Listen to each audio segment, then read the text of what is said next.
ഇന്നത്തെ രാവിലെ നല്ല മഴയായിരുന്നു കേട്ടോ. കട്ടിലിൽ നിന്ന് എഴുന്നേൽക്കാനേ തോന്നുന്നുണ്ടായിരുന്നില്ല. മൂടി പൊതിച്ച് കിടന്നിട്ടും മതിയാവുന്നുണ്ടായിരുന്നില്ല.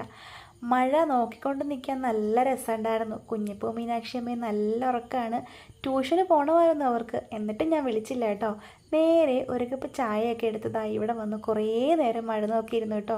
നല്ല രസമുണ്ടായിരുന്നു കാണാനൊക്കെ ആയിട്ട്. അതിൻ്റെ കൂടെ തണുപ്പും എങ്ങനെ കുളിക്കും എന്നൊക്കെ ആലോചിച്ചിരിക്കുകയായിരുന്നു കേട്ടോ. അപ്പോൾ ഇതിനിടയിൽ ചോറും കറികളൊക്കെ നമ്മൾ റെഡിയാക്കി. ഒത്തിരി ദിവസം കൊണ്ട് വിചാരിക്കുന്നൊരു കാര്യമായിരുന്നു, ചെറുപയർ തോരൻ വെക്കണം എന്ന്. ചൂട് കഞ്ഞിയും ചെറുപയർ തോരനും കഴിക്കാൻ നല്ല ഒരുപാട് ആഗ്രഹമായിരുന്നു കേട്ടോ. അപ്പോൾ രാവിലെ അതങ്ങോട്ട് ഉണ്ടാക്കി. 2 ഉണക്കമീനും പൊരിച്ചു. ഒരു ഇത്തിരി അച്ചാറുണ്ടായിരുന്നു. കുറച്ച് തേങ്ങാ ചമ്മന്തി ഉണ്ടായിരുന്നു കേട്ടോ.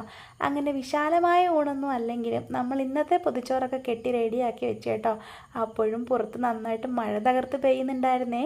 അപ്പോൾ ഇത്രയേ ഉള്ളൂ ഇന്നത്തെ വീഡിയോ. മറ്റൊരു വീഡിയോ നമുക്ക് നാളെ കാണാം.